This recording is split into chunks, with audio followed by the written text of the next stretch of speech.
Previously on Alan Wake. I came to Bright Falls with my wife, Alice. Thank you for coming here with me. I thought maybe you could write here. I don't want to hear it! God damn it, Alice! Now, she's missing. Alice? Alice? I woke up behind the wheel of a crashed car. I'm missing a week. I was attacked by shadowy men straight from a nightmare. The sheriff took me to the lake Alice and I had stayed at, but the cabin had disappeared.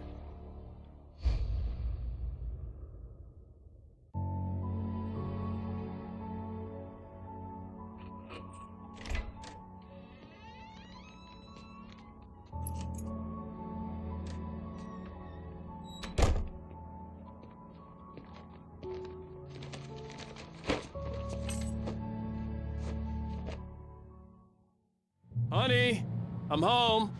Back here, sweetie! How was it? Worst weather I've ever seen. You should put some coffee on. It'll warm you up. Hey, handsome. This is gonna be a long night, but these shots are turning out great. I guess you're gonna need that coffee then. I'll go put it on.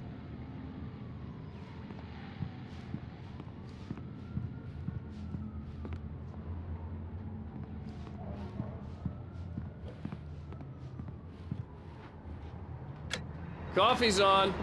Great, thanks! I'll need it if I'm gonna finish this by tomorrow. Oh, hey, I just finished those cover mock-ups. They're on your desk. Tell me what you think.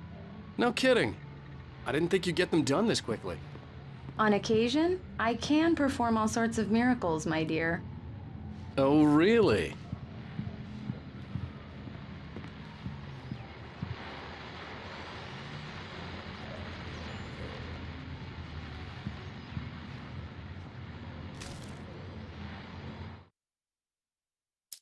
It's true what they say about the fall and the sudden stop at the end. I'd lain here in the snow while the lurid chain of scenes that had led me here kept playing in my head. A rerun of my own private snuff movie, a memory of my corpse, alone at my own wake, thinking in metaphors again. The femme fatale was gone. Only a sour taste remained of the kiss that killed me. This was a late goodbye. 13 years after I'd gotten my revenge, it had finally caught up with me. It had been a long time to bear the pain. My blood painted the snow red. A gruesome slushy dissolved all the scattered painkillers and leisurely dripped down to the sewer, mingling with the bile of the city, becoming one with it. I can see them now. My wife and my baby. Honey, I'm home.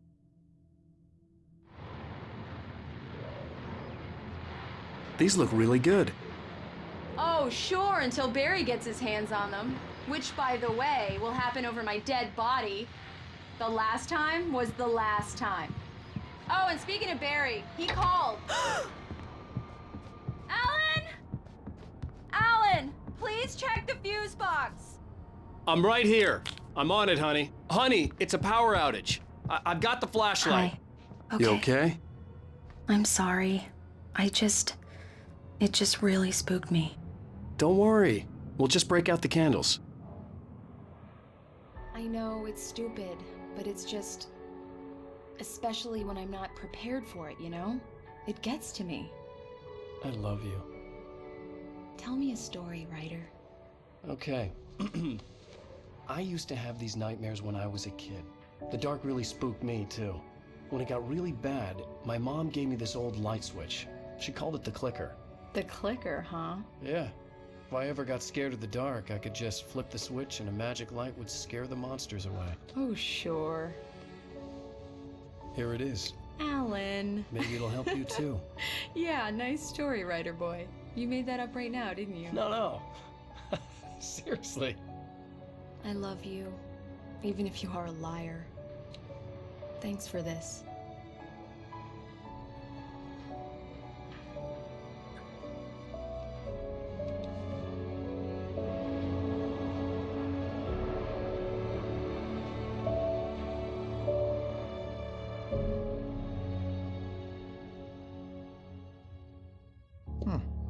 How do you feel, Mr. Wake? Any nausea, disorientation, anything like that? Mr. Wake, how are you feeling?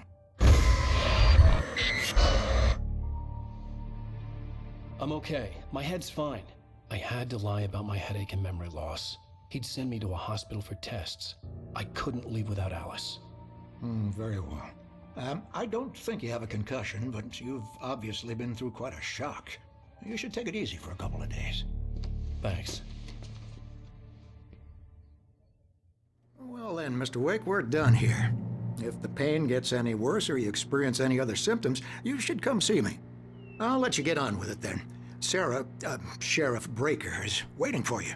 She's very good at her job. I'm sure she can locate your wife in no time. Doc Nelson was the image of a small-town doctor. Sheriff Breaker had called him to the station to take a look at the cut in my head.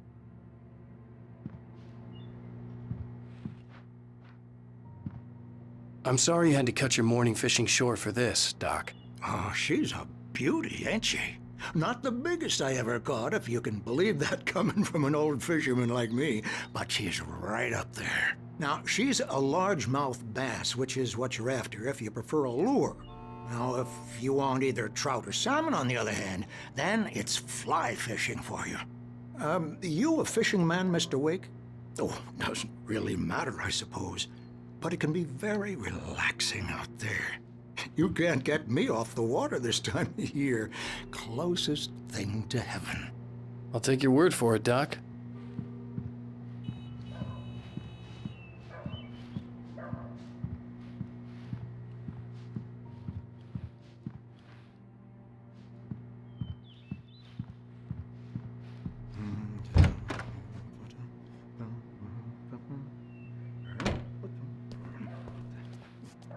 Thank you for testing the lights, Miss Weaver.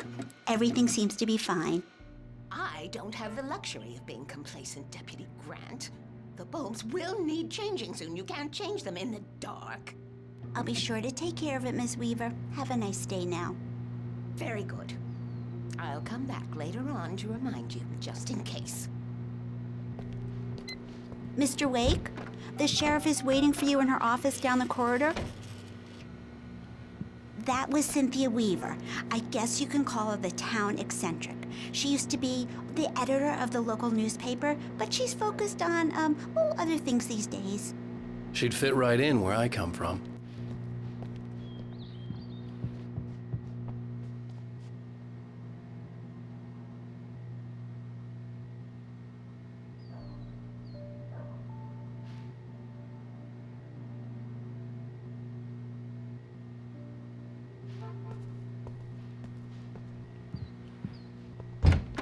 Come in, Mr. Wake. Your phone's on the desk. The battery was dead. It's charged now. Have you started looking for my wife yet? My men are already on it. Now, can you tell me what happened? I'm not sure. I can't remember. We were arguing. I walked out of the cabin. The cabin on Cauldron Lake? How did you end up at Stucky's gas station? I wanted to tell her what had happened last night, but I couldn't. She'd lock me up. Excuse me, I need to take this. Hello? Alice, please help me. Alice? Stop talking to the law. You'll do exactly what I say if you ever want to see your wife again. Who is this? Go to the back lot. There's a hole in the fence on the left. Look inside the junker. I left a little something there to convince you we're all on the same page here. After you ditch the cops, you're gonna meet me in Elderwood National Park. There's a spot called Lover's Peak. Midnight. Don't do nothing stupid, pal. We're watching you.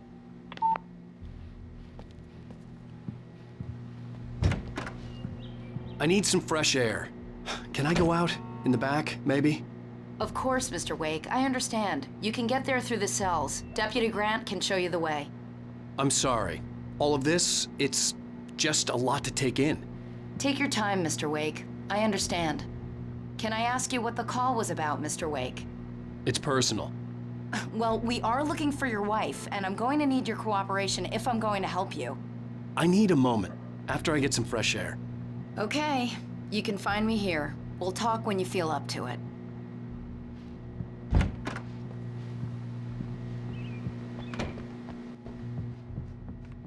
Mr. Wake, can I help you with anything?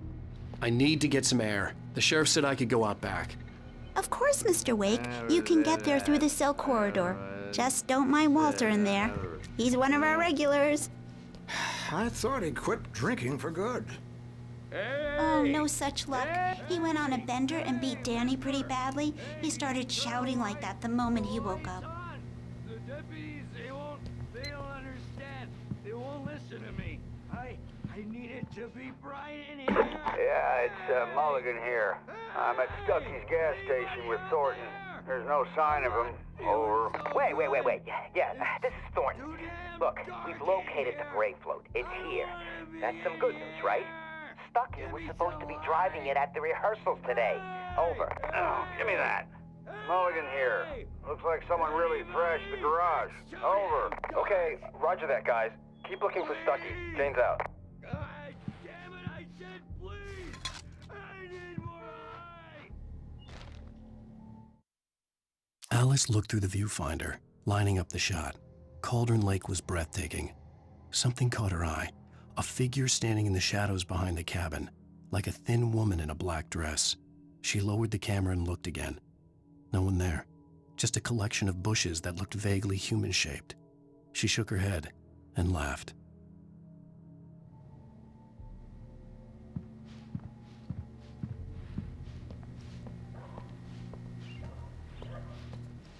Hey, you! Can you help me? Can you turn the lights on? Thank you, man, thank you. Hey, you're all right. You're a good guy. Don't let anybody tell you different. You know, I shouldn't even be in here. The cops, they got it all wrong. See, sure, I beat him up, but I wasn't drunk. I mean, I wasn't drunk at the time. I only got drunk afterward. Okay, listen. You gotta listen carefully now. Here's the kicker. That wasn't Danny. No, sir. It only looked like him. You wanna know who it really was? I'll tell you who it really was. It was a goddamn space alien! I know it sounds like something a drunk would say, but believe me, I wasn't drunk then.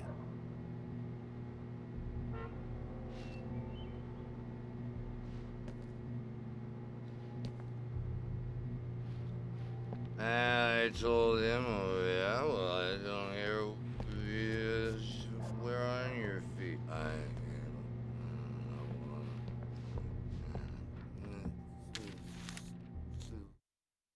In spite of its human mask, to describe the dark presence as intelligent would have implied human qualities on something decidedly inhuman. Nonetheless, it found the one spot in the diner that was dark enough. Some light spilled into the corridor, ravaging it. But it took the pain.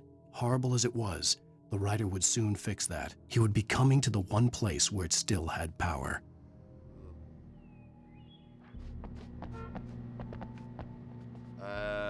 The early morning light hurt my eyes and made my head ache. The man on the phone had said, "Go through the fence on the left."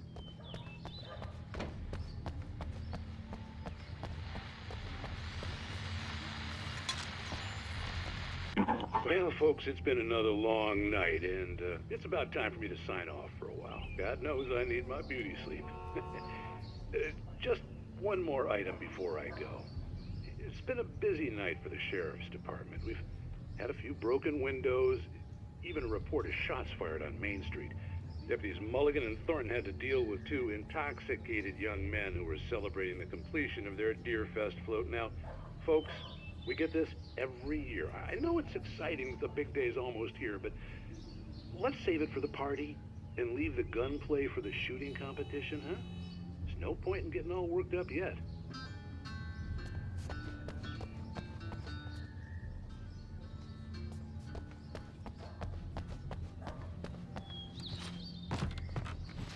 The caller had told me to find a hole in the fence behind the police station.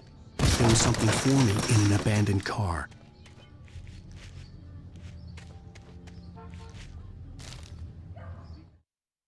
The kidnapper fired his gun one last time, and the shadow vanished into the darkness it had come from. See? Nothing to it, Wake. The thought of Alice in his hands was revolting. We stood on the wooden platform of Lover's Peak, the waterfall on the mountain behind us, the lights of the radio mast blinking red in the heights above. I fought with the urge to take a swing, force myself to speak. Let's cut the act now. Where's my wife?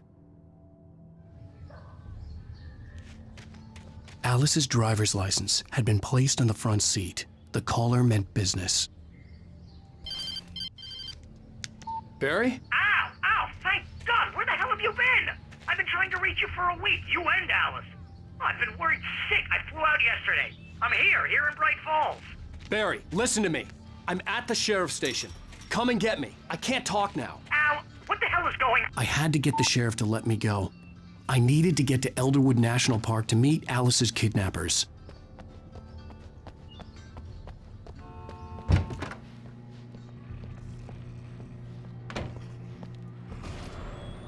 A writer is a light that reveals the world of his story from darkness, shapes it from nothingness. The way a sculptor carves a statue from a block of granite. If I stop, the world I'm making dies. Darkness will reclaim it. It's a long, hard journey into the dark. Alice's life is at stake, but I can't think about that, or I'll lose it.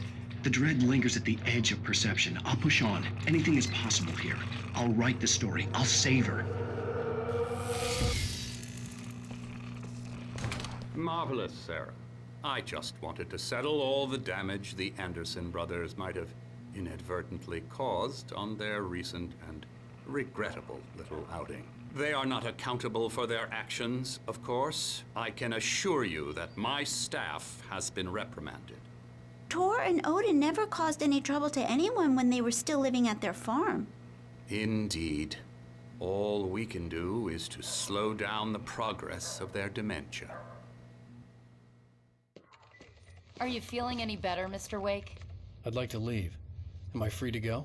Well, we still need to talk about... Am I under arrest? No, of course not.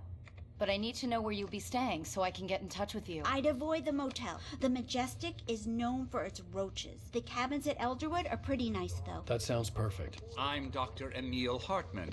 I'd like to invite you to stay at Cauldron Lake Lodge. Did you talk to my wife? I had the pleasure of discussing your situation with her on several occasions. Did you set something up with her? I invited her here.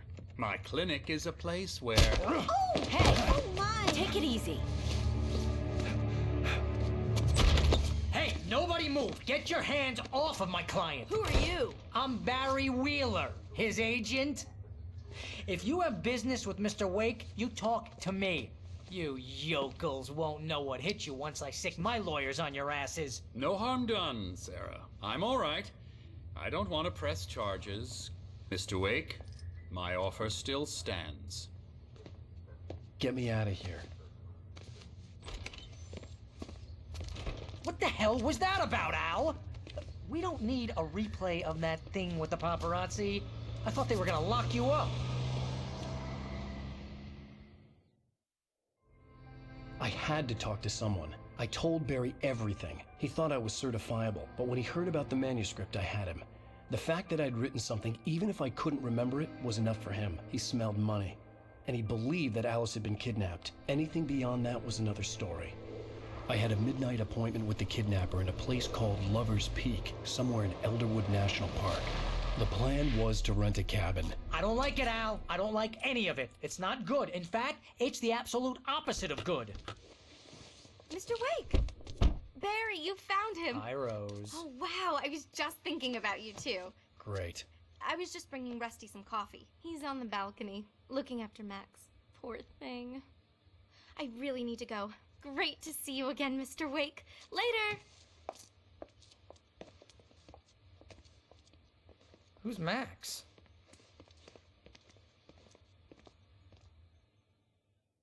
What an airhead. Jeez, Mr. Takes a swing at everybody.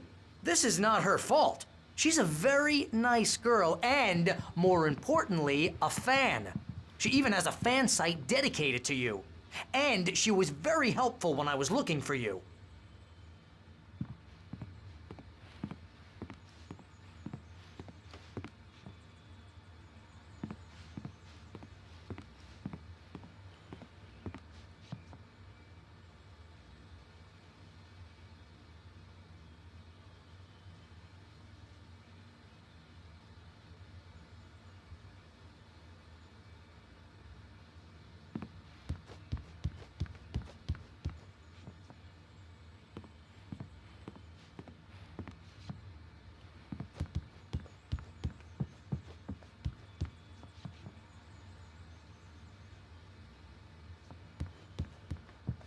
Seriously, Al, what you were saying in the car?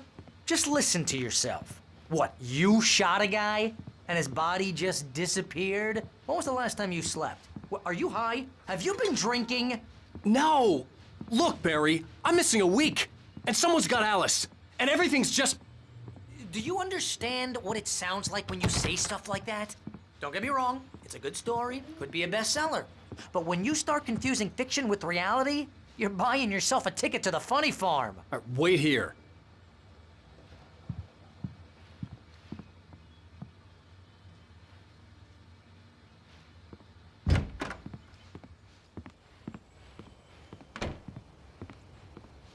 Easy there, boy. I'm almost done. Hey, Rusty, right? You rent cabins. Oh, Mr. Wake. I'd shake your hand, but mine are kind of full here. Actually, I'm sorry about this. Would you mind grabbing the registration form from the desk? It's just across from Bucktooth Charlie. Okay, sure. What happened? Crazy poachers. Max here got his foot caught in a trap. They're illegal to use here. Hell, you're not supposed to hunt within the park at all. But that doesn't stop some lowlifes. Well, at least Max is gonna be okay. He got lucky. Max is still groggy from the shot I gave him, and I'd rather not leave him alone just yet. The form's on the desk across from the mammoth skeleton. Seriously, Al, you can't just go and meet a kidnapper. Those situations always end up in disaster. You gotta talk to the cops. She's my wife, and it's my call. Can we talk about this later? No. This whole thing... Listen, you hit your head. I mean, geez, Al, come on. You gotta understand how crazy all this sounds. If you're trying to pull a joke on me, freak me out, it's working. Ha ha, let's have a laugh on Barry. Well, you had me going there real funny, Al. You can quit it now.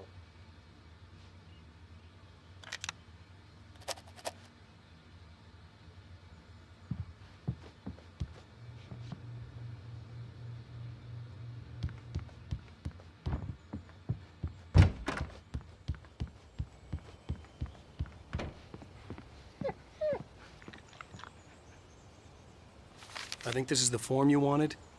And here are the keys. Okay, you're all set, Mr. Wake. Glad to have you staying here. Thanks. Can you tell me how to get to Lover's Peak? Oh, sure. It's at the end of the nature trail. Just follow the paths, you'll get to it eventually. It's an easy walk. Nice spot, too. If you have any trouble finding it, just keep your eyes on the radio mast. It's right below that. Oh, and hey, if you take a walk in the woods, watch your steps so you don't end up like Max. I guess I'm a little worried. We got a bunch of campers out there we haven't heard from. It's not like these people are on a schedule, but with the traps, well, you know. I just don't want any trouble. Right, thanks. Look, Al, you're asking me to believe that you shot a dude who went poof into thin air, a guy who was bulletproof until you pointed a flashlight at him. You hear that from people who end up spending time in padded rooms, strapped to their beds, wearing white shirts with too long tangled up sleeves, and eating a healthy diet of pills. Al, you make cruel jokes about people who believe that kind of stuff. You're the skeptic. You gave me an hour-long lecture on homeopathy last month. What was it? If there's no proof, it's pure bullshit. Period. Guess the laugh's on me then. Al, come on! I mean, okay. Okay, maybe something weird happened to you, okay? Well, thanks for the heartfelt vote of confidence. All I'm saying is you gotta throw me a bone here, bestseller. What would you think if it was me? There's no way you should be going out at midnight with a gun. No one asked you to come here, Barry. Either work with me on this or go straight back to New York. Your choice.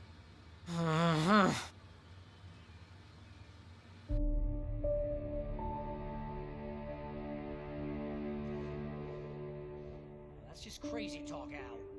Al? Al? We should go to the sheriff or call the FBI. Damn it, Barry, they'll kill her! This is not a goddamn debate, Barry. I'm going to Lover's Peak. He said to come alone. Okay then. I understand. You're my best friend, and I'm worried that you're not right in the head. Tell me what to do to help, and I'll do it. You stay here, and if I'm not back by morning, call the cavalry. Achoo! Achoo! Just be careful with the natives, Al. These yokels are dangerous. Everybody hates a tourist, or it'll be Deliverance all over again. Achoo!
I'll wait here, Al. I'll hold down the fort.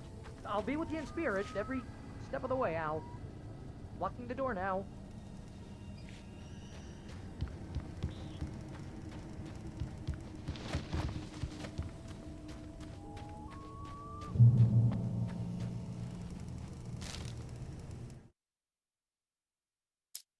Barry had never gotten along with Alice, but he knew Alan loved her with an almost frightening intensity. And now something had happened to Alice. And here was Al armed with a gun and saying things people got put in padded cells for. It was as if his friend had experienced a massive psychotic episode and was now totally disconnected from reality. It scared the shit out of Barry.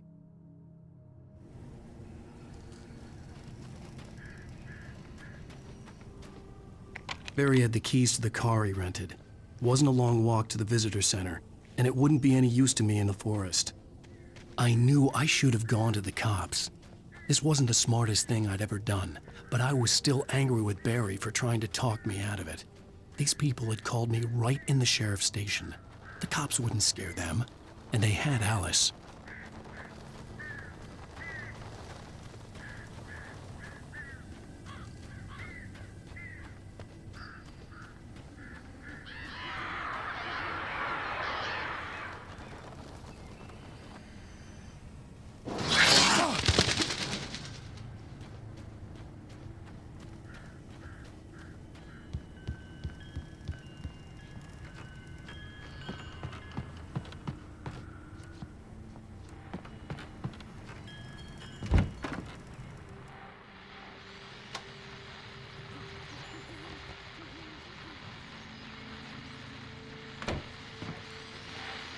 Welcome back to the show, folks. As promised, our very own Dr. Nelson has just parked his rear end in the studio. Doc, what's your Deerfest plan like?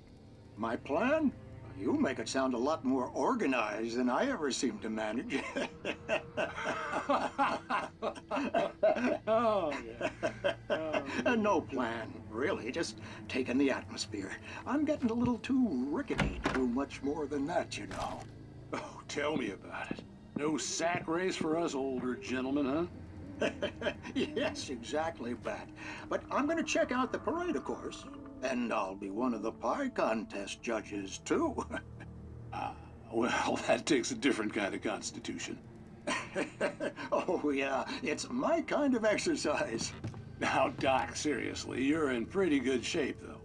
You're the outdoors type. I know for a fact you're an avid fisherman. That's right. Matter of fact, just caught a heck of a largemouth bass early this morning. But you're not taking part in the fishing contest?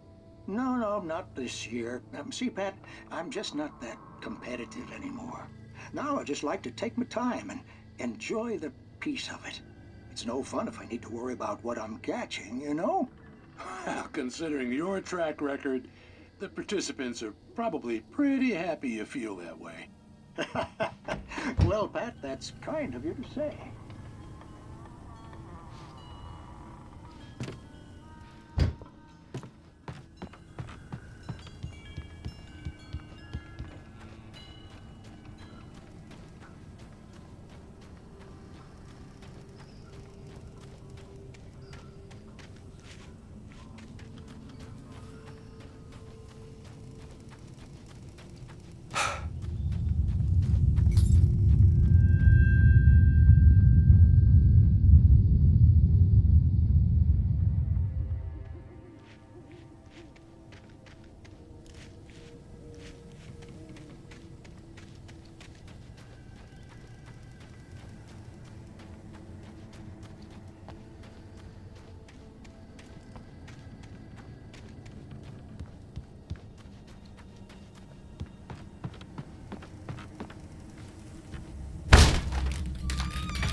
Crime and punishment. The cancer and cure of civilization. But some crimes are impossible to punish, especially in Night Springs. Tonight's episode, The Man in the Mirror.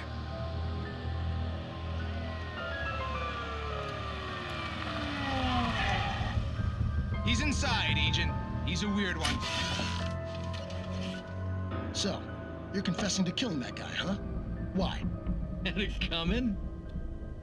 Yeah, but why would you do that? I mean, you're a nice guy. Normal. Took your kid to a soccer game. So how come at the game, you pick a guy and, quoting from the arresting officer's report here, assault the victim's head area repeatedly with the weapon of choice being a pair of bare fists? Wow, that sentence really flows, huh? Maybe you're not the literary type.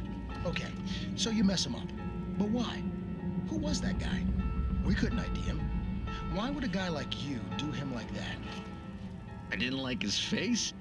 Well, you must have hated it, because you really went to town there. I mean, there's no way to tell what he looked like. No ID on him either. That must be difficult. But then we ran the fingerprints. Got a match. Your prints. Identical. Huh, how about that? Your son said you were wearing a white shirt when you took him to the game, but the white shirt is on the dead guy. It's plenty red now. You won't get away with this. Do you really think that's in any way relevant to me? I had plenty of time to talk to my boy before the cops arrived, you know? He won't stop screaming, am I right? You think he's ever gonna be okay? I left my mark, believe me. You bastard. What? You gonna shoot me? What's the point? I'm going to prison. You got me. I don't understand any of this. And you never will. Don't worry. Maybe you'll see me again, Agent. Maybe in the mirror.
Rose knew that Rusty was in love with her, and she liked him too.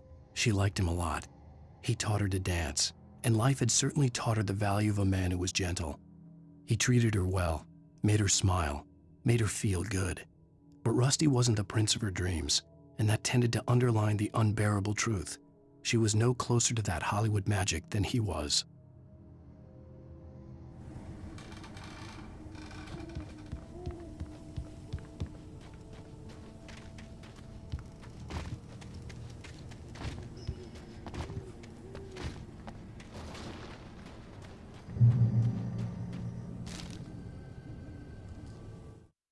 The air in the visitor center was heavy with an awful smell, as if some rotten drowned thing had crawled up from its grave. Rusty kept coughing blood. My eyes were drawn to the twisted shape of his broken leg. The attack had been vicious. Max whined in his cage. Rusty's eyes were wild with fear and terror. He gasped. "Mr. Wake, it happened just the way it was on that page."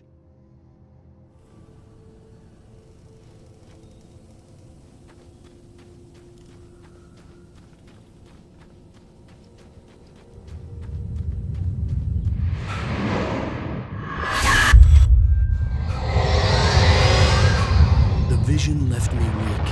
This was no head injury.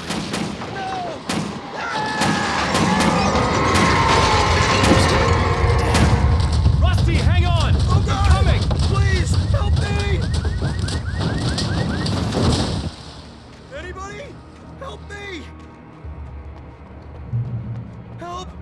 Help me! Can you hear me? Hello? Anyone! Please help! Back here. Mr. Wake? Oh, hell. It happened just the way it was on that page. I found. Came true. It knew. So dark. It'll come back for me. You must... The lights. In the office. I have the key. Okay, Rusty. Hang on. I'll be right back. Whatever did this couldn't be far. Rusty had found a page from the manuscript. It would help me understand what had happened.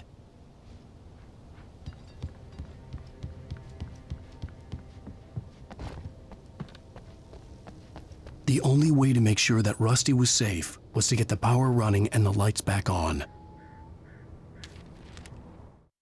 The visitor center was sturdy, but the impact turned the front of the building into splinters. Rusty was thrown across the lobby like a rag doll and hit the far wall hard. It didn't hurt until he tried to move and saw his leg bend the wrong way, felt the broken rib stabbing him on the inside. Rusty howled in pain and fear, suddenly afraid to die alone.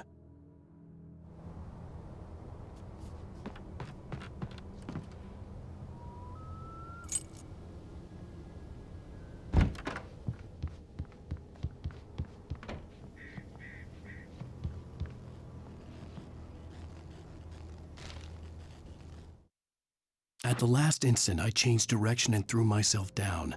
The axe splintered the trunk of a tree. I stumbled into the pool of bright light. My lungs burned. I was too exhausted to move. I tensed as I waited for the killing blow, but it never came. I raised my head. Nothing moved in the darkness beyond. For the moment, bathed in the cold light, I was safe.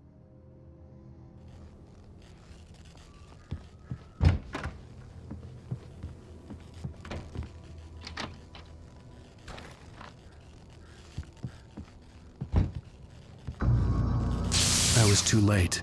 Someone had destroyed the circuit breaker. There was no way to get the lights back on.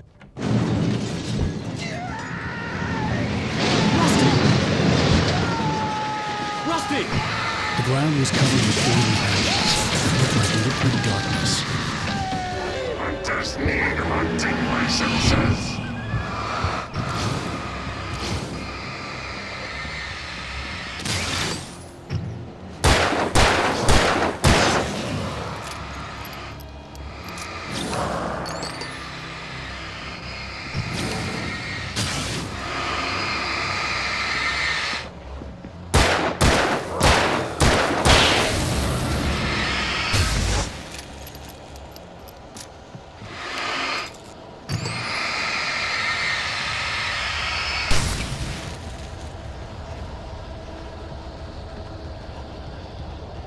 Something had torn a mammoth-sized hole in the wall.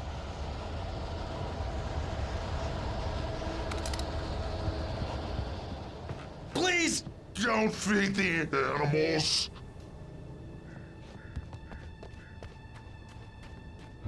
Fishing! For those visitors who purchase a park fishing license. Obey! Ranger's instructions. At all times. Rusty? Rusty, no! Never approach closer than 100 yards. Two bears and wolves never approach any other wildlife closer than 25 yards. Pets must be leashed. At all times. Never leave your pet unattended. It is against the law to remove any natural objects or historical artifacts from the park grounds. This includes even rocks you may find along the river, or even simple berries.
Forget about it, Barry. It's just me going crazy.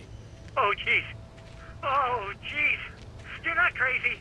I wish you were crazy, but you're not crazy. Al, be careful. Stay in the cabin. Don't open the door for anyone. I mean it.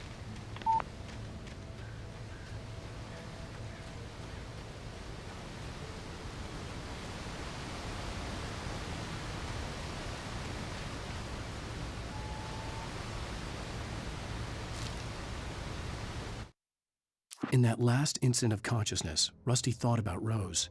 He was older than she was. Rose was barely out of her teens, but she made him feel young and forget what a train wreck his long-dead marriage had been. He still wore the ring. He'd been waiting for her to tell him to take it off. Now she never would.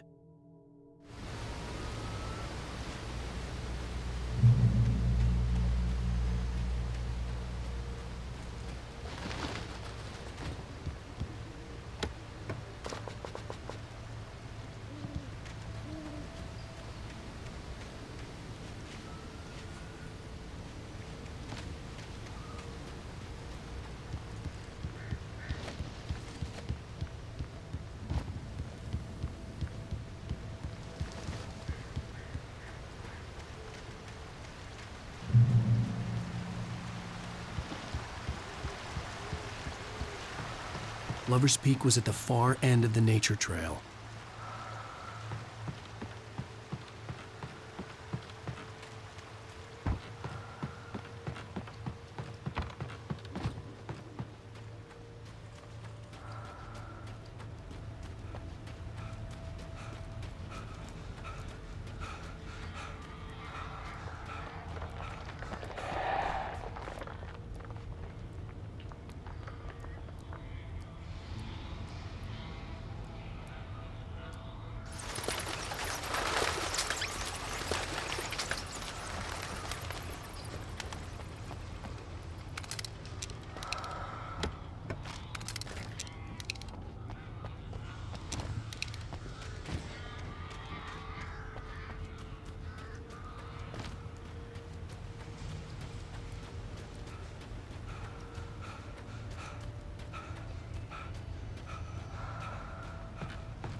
Nobody in Bright Falls seemed to know where Al was, but Rose, the waitress at the diner, had seen him.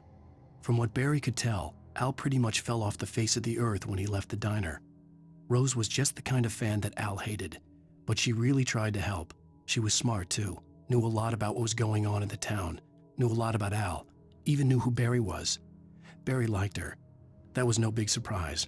When it came to women, Barry and Al rarely saw eye to eye.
turned the corner, afraid of what the flashlight's beam might reveal. Suddenly, a roughly painted symbol of a torch glowed in the light. Behind it, hidden by a rock, sat a battered metal trunk. It was here for a reason, packed with supplies, batteries, flares, ammo, things you need to make it through the darkness of the night. Something left behind by someone who knew what I knew, and more.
Agent Nightingale didn't want to be in Bright Falls.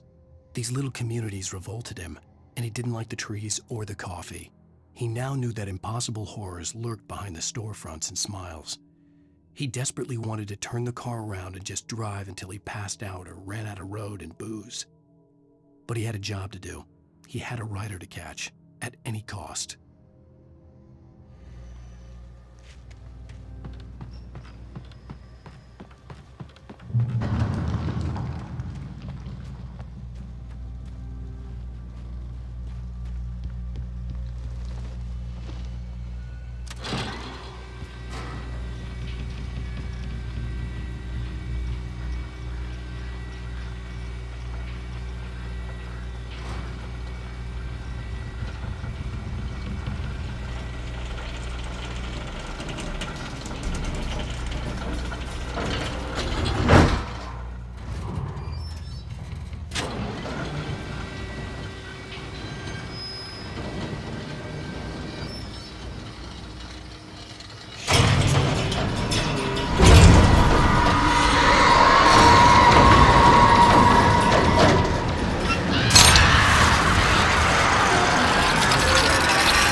We gotta get moving. More of them coming. That flashlight's kid stuff. The flares will keep the bastards away.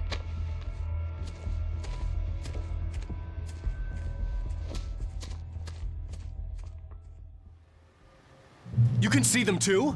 Hell, of course I see them. Come on, we gotta move. Why? Because that's the way the story goes. Yeah, but... Let's move! I lost my gun back there. Oh, I've got a gun. Just keep that light steady on him. It took a moment, but then I recognized him. He'd been on the ferry when I first arrived here with Alice. He knew my name. We were headed in the direction of Lover's Peak. There was no way this was a coincidence. He was the kidnapper. Come on, Wake! You better keep up.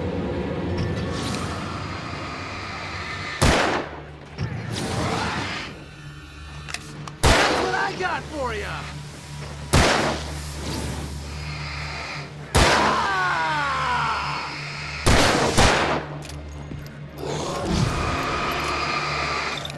Monster!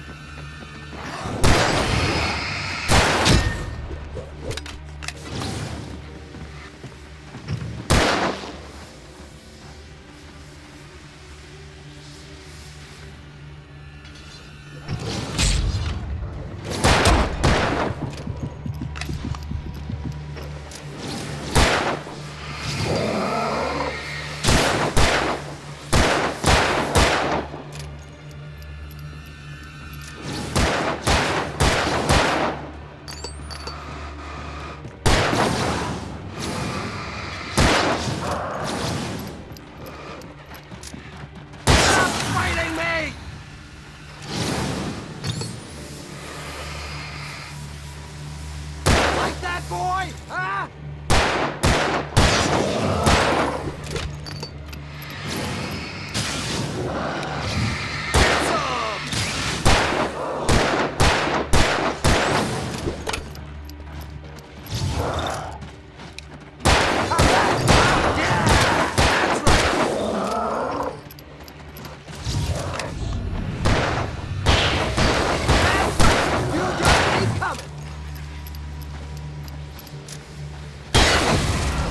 Lover's Peak. Right up these stairs, Wake. Use the flares from the emergency box to hold them off while I get these boards off.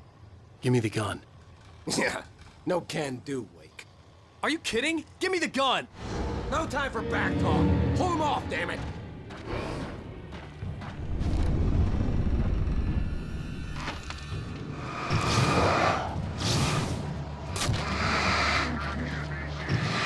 A little longer. Scare them off.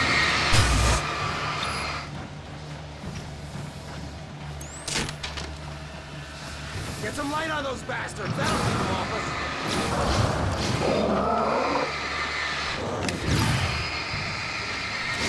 Just a little longer. I almost got it. Okay, it's open, Wait. Move or to lose it.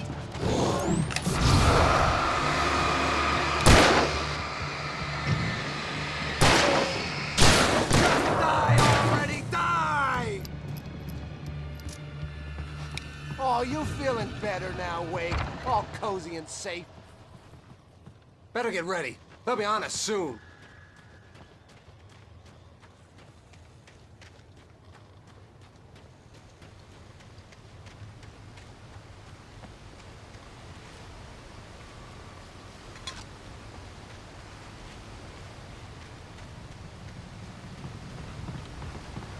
This is it, Wake. The last stand. There's more flares here. Get ready. We fight them as long as they keep coming. Give me the goddamn gun! They're coming! That's not how this goes. Get with the program, Wake.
Let's cut the act now. Where's my wife? I knew you were gonna say that. I read it all before. You're a hell of a writer. Congratulations.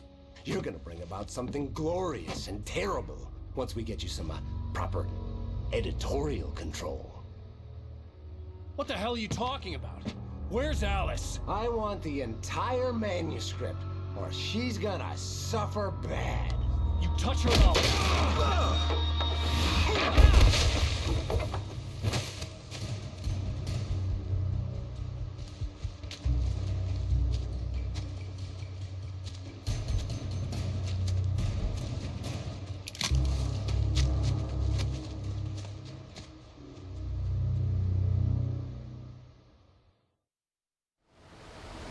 You're gonna give me the manuscript, or you'll be sorry! No! Come back here! I swear I'll kill you if you hurt Alice! Do you hear me?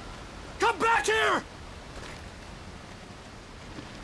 He had Alice, and he wanted the manuscript because he thought it held some magical power.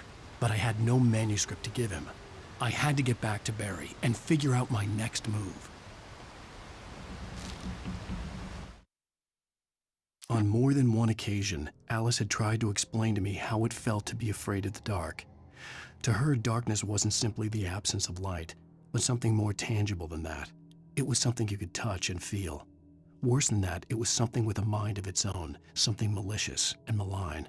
For her, things changed when they were wrapped in darkness. They turned into something else, something foreign, and nothing was safe or innocent anymore. I'd never really understood what she meant, until now.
Rusty warned me about these traps. I wouldn't want to get caught in one of them.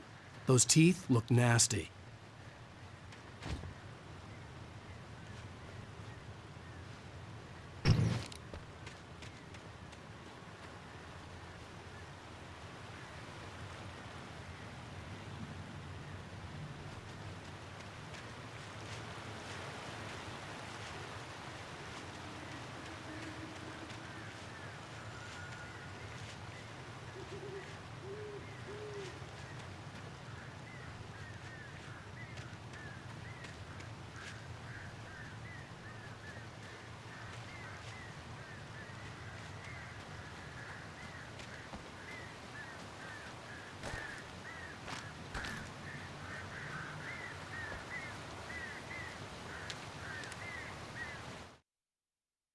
Sarah didn't care about the legal threats Wake's agent had made.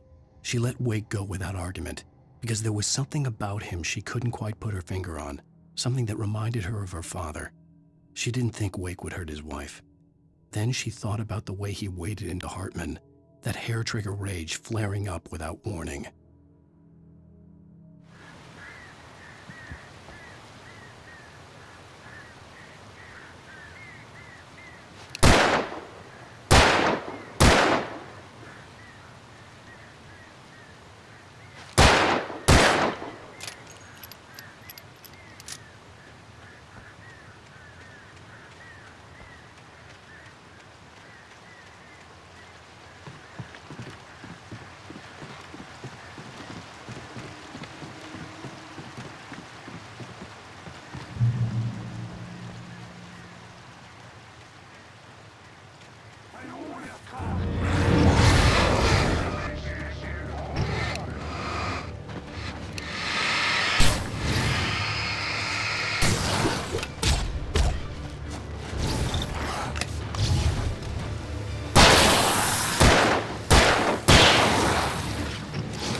The night had been one desperate situation after another.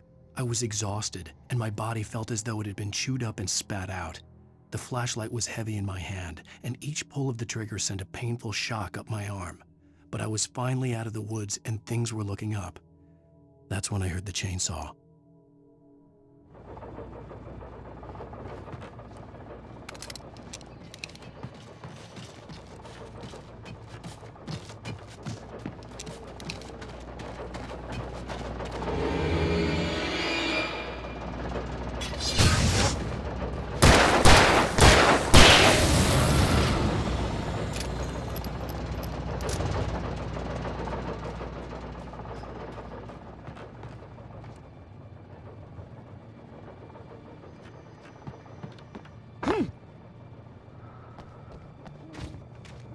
I had heard the plane fall. It made no sense. It was clear that it had just fallen here. It was very old and obviously hadn't flown in decades. Looking at it sent a shiver through my spine.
The logging site was a mess.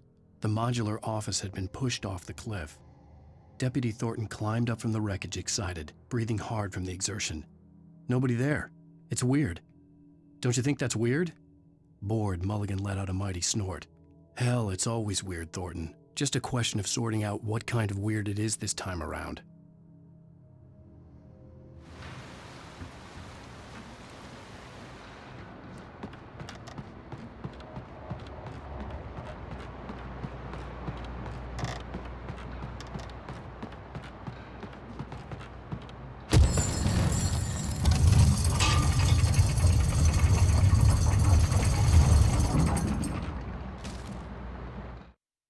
When Barry saw the darkness attack the visitor center, it made him a believer. The men Al said he'd shot, they hadn't been just locals on crank. Somehow the world had changed, like the channel had been switched without warning. You think you're watching a sitcom, and you're really watching a horror show. When the birds started attacking the cabin, Barry wasn't surprised, just terrified.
Beware of Widowmakers!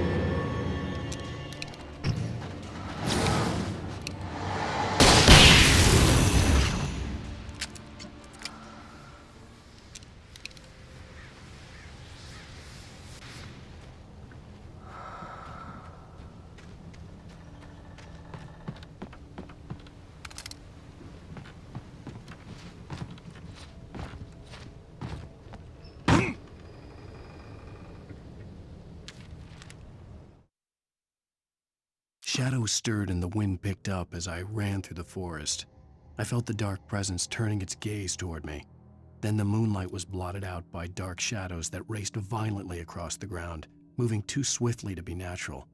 Darkness gathered between the trees and melted again to reveal the Taken. No natural path had brought them here.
hazardous occupation.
Barry?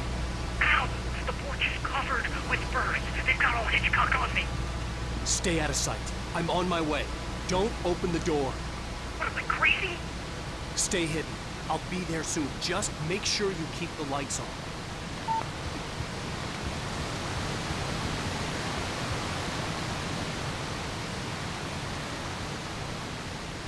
I still had to reach Barry at the cabin, but at least I was out of the woods.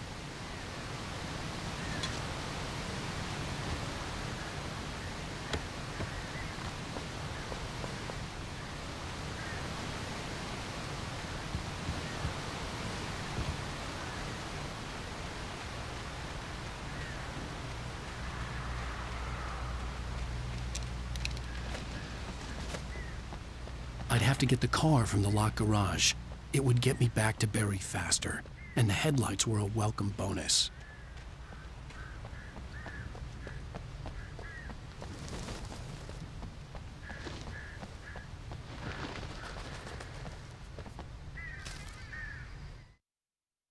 The FBI agent's command froze me in place.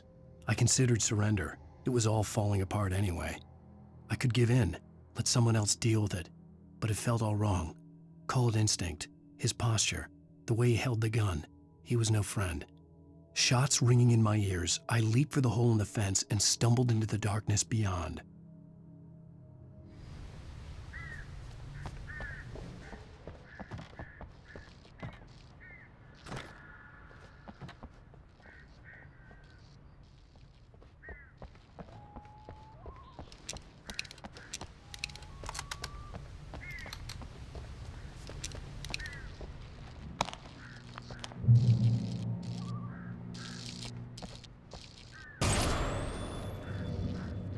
A story is not a machine that does what you tell it. A story is a beast with a life of its own. You can create it, shape it, but as the story grows, it starts wanting things of its own. Change one thing and you set off a chain reaction of events that spreads through the whole thing. The characters have to be true to themselves. The events need to follow a logic that fits the story. A single flaw and the magic is gone. The story dies. Alice dies.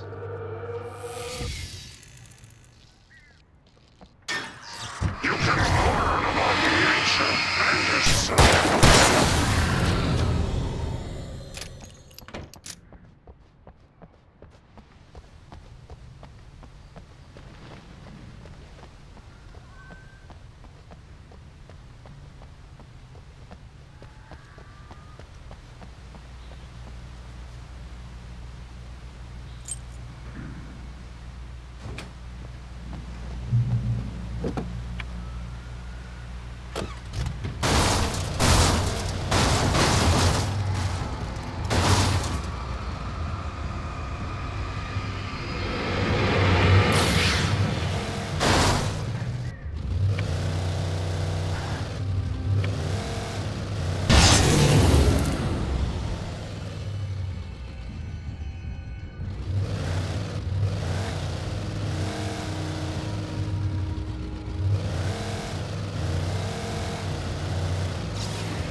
There was no misunderstanding. Cauldron Lake was where Alice and I had stayed, but there was no cabin and no island. I was missing a week. What had happened to me? What had happened to Alice? I had to get her back. I couldn't face life without her.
The flare gun was probably the best weapon I could imagine against the dark things I was facing.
It was the kidnapper. You son of a bitch! Where's my wife? Enough horseplay, Wake. You deliver the manuscript, and you can have your woman back. Simple as that. I don't... Listen. I'm gonna need time to finish it. I still need to write the ending. I need a week. It's not done? I need a week. 2 days! The old Bright Falls coal mine is nearby. You can find it easy, city boy. The main building, there at noon. You bring the manuscript, you'll get your wife. If not, well, get me? Yes, I get you.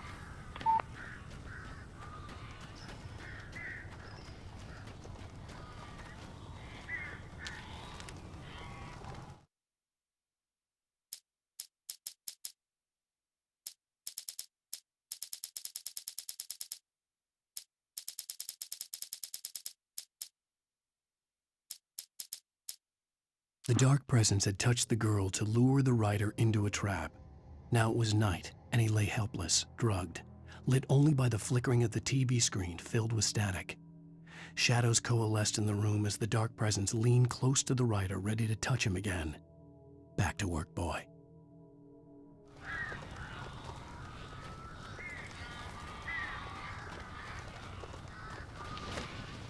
Barry had talked about birds over the phone.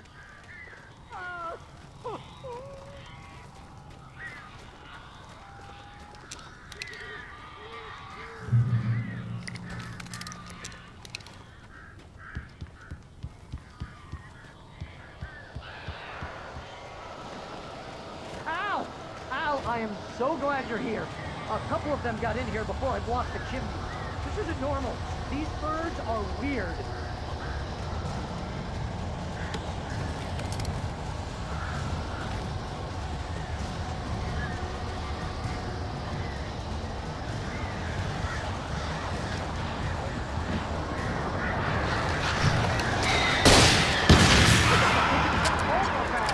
Al, make them go away, please!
You can open the door now.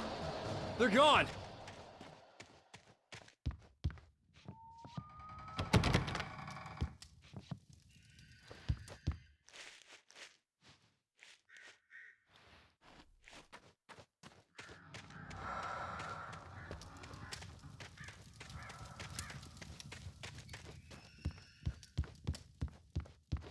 Hey, Al. I'm sorry for thinking you were having a psychotic episode, man. I sent Barry to the town to ask around about a man fitting the kidnapper's description. He'd go through the archives of the local paper. Perhaps he could learn something. Anything about the island and the cabin that had disappeared. The man wanted a manuscript. I had to try to write him one to get Alice back.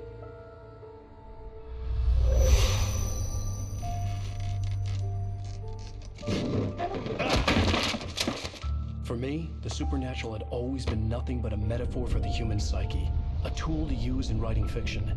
Now, it was happening for real, and I couldn't put a single word on paper.